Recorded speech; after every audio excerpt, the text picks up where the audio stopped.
First time was at Watkins Glen in 2021. Okay. I had seen the product display at PRI a couple of times a few years before when it was still early in development. Yeah. Really liked what the idea was, the concept behind it.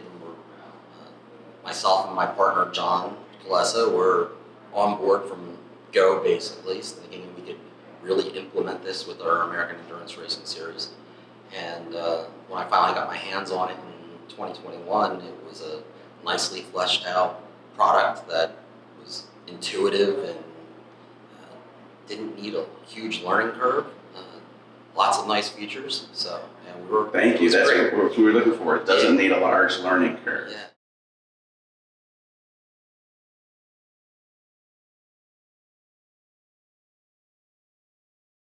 It worked really well. We had plenty of yellows at Watkins Glen this year because the weather was not helpful.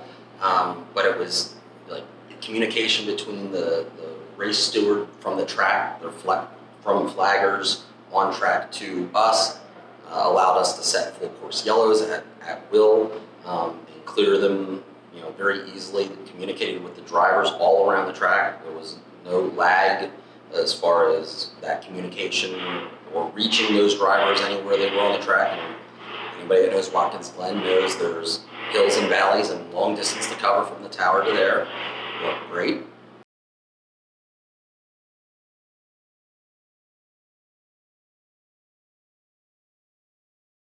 Yes, and it's very nice because it gives you, at the bottom of the display, you get a nice display of white information, yellow information, and red telling you priorities. So you see something red pop up on there, it really alerts you that there's a waving incident typically. Yeah.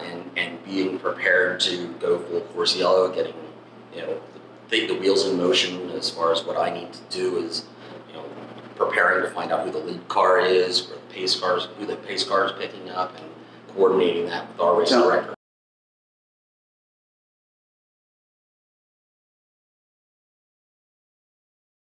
What we try and do is we send, once we throw out the full course yellow, we know who the lead car is already and roughly where they are on track, either by communication with corner workers or just us knowing what the lap pace is.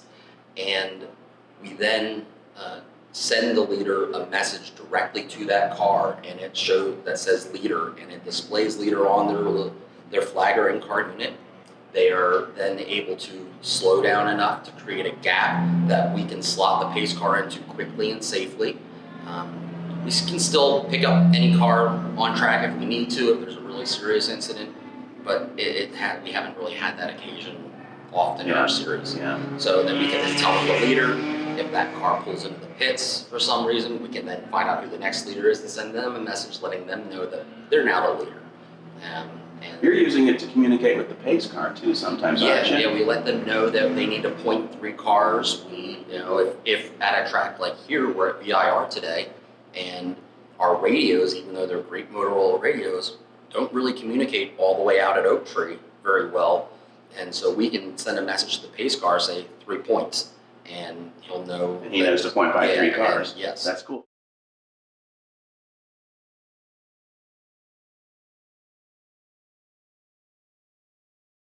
But the first time I raced with it was Summit, New Jersey Motorsports Park this year, and there were local cautions. I didn't have any full course cautions that I experienced during my race. Although I did start the race, so I got the green flag notification. So the way we operate, my associate Dave, who co-runs it with me, like we take turns, was operating up here.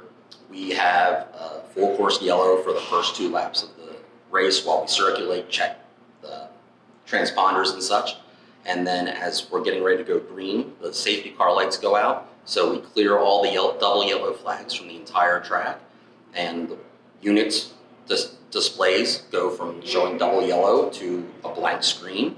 And as the green comes out, we're watching the start-finish stand. We throw a green flag for the full course, and everybody on course is now green. And so you get a green flag. It's within tenths of a second of the actual green flag flying. So you hear in your ear from your crew chief saying green, green, green, and you see it here. Even like I was starting at the back of the pack because I was a slower class car. Right. Couldn't see the green flag, but I knew it was there. You know, it had great verification. Yeah, and you got the green LEDs and you got the green screen and it says green underneath yeah, it's it. so easy to see. You know, you just have it just off in your periphery, and when something occurs on there, you know, some local yellows, you get a flashing lights, Right. and then the yellow, and you also see the yellow flag. Like, it's not, you know, like, as a racer for years, you look for the flag stations, and it's just part of my driving is I'm looking at flag stations. So you see them both almost simultaneously, and it's a great, you know, Great heads up. reassurance Mhm. that you're seeing something right. Maybe you were battling with a car going into a corner and you didn't see that corner station waving the yellow, but you see it, you know, on your screen. You're like, okay, I've got to back out of this. There's something ahead. Right.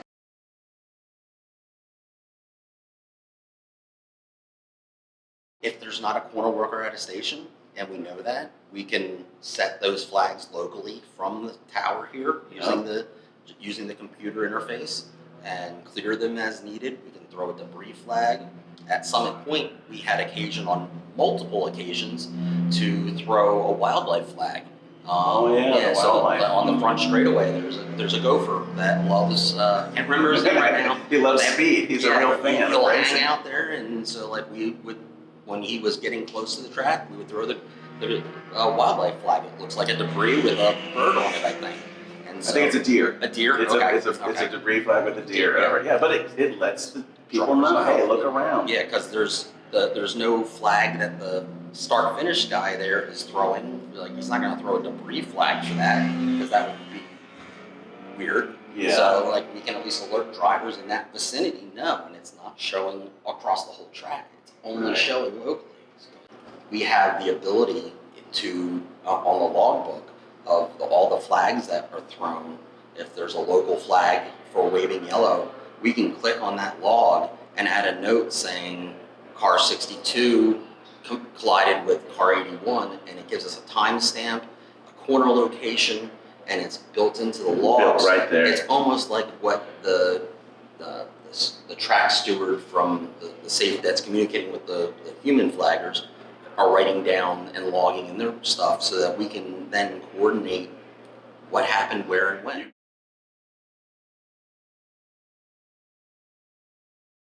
For us, we have all our cars require a front and rear facing camera. So if we need to verify something, we can say, hey, car 62, we need to see your video from 2:55 to 3:10 because this incident happened at 3:05. And we can also communicate with the EMS guys and say, we know that this incident occurred at, like, we had one yesterday at 2:56. And we wanted to verify damages to the track. We can put a note in our logbook that said tire wall had to be pushed into place, no further action. We had one yesterday where a car hit a jersey barrier, cracked the jersey barrier. So they'll get a bill for the jersey barrier, Right. but we can put that in there and say car 92, the jersey barrier damages. That's awesome. Yeah. Well, great, man. Thank you so much. You're welcome, Matt. man. Thanks for talking. Good job. Thank you.